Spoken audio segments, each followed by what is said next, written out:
ఒక తాగుబోతు తండ్రి ఇంటికి వస్తే ఆ పిల్లలు ఎలా రియాక్ట్ అవుతారండి?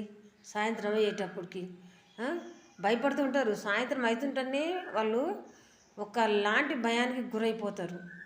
మానసిక స్థైర్యాన్ని కోల్పోతారు వాళ్ళు.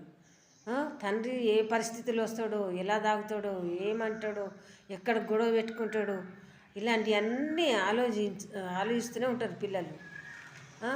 మనము పిల్లల్ని చెడగొడుతున్నాం. వాళ్ళని పైకి ఎదగనీయకుండా చేసేది తాగుబోతు వ్యసనపరుడైన తండ్రి మాత్రమే. తల్లి మాత్రం ఏం చేస్తుందండి?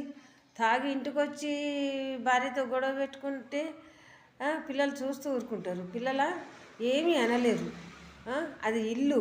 ఇంట్లోకి వెళ్ళి వాళ్ళకి పారిపోవడానికి రాదు. వాళ్ళని ఎదురించి మాట్లాడడానికి రాదు.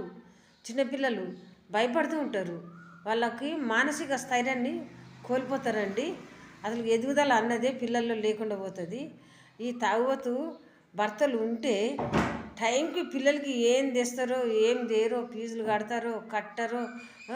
ఎంతోమంది పిల్లలు బయటకు వెళ్ళి తల్లిదండ్రులతో ఎంతో ఎంజాయ్ చేస్తుంటారు.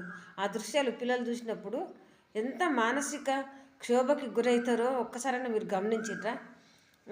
ఇవన్నీ తెలుసుకొని ఈ తాగుడికి బానిసైన మీరు ఎంత త్వరగా మానుకొని మీరు ఉంటే మంచిది మీ పిల్లల భవిష్యత్తు కోసం. ఎందుకంటే ఇప్పుడు మీరు ఇట్లా చేస్తున్నారు, రేపు మిమ్మల్ని చూసి మీ పిల్లలు కూడా ఇలానే తయారవుతారు. కారణం అయితే చెప్పలేము కదా మనము.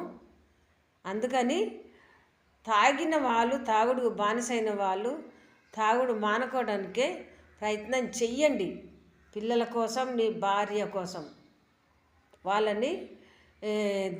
వాళ్ళకి ధైర్యాన్ని ఇచ్చిన వాళ్ళు అవుతారు. వాళ్ళు ఎదగడానికి తోడ్పడిన వాళ్ళు అవుతారు. ఇంతేనండి నేను చెప్పేది. ఇంతకంటే మనం ఏం చెప్పగలుగుతాం? ఒక తాగుబోతుకి అన్నీ అబద్ధాలు ఆడతారు తెల్లారు లేచిన కాడి నుంచి.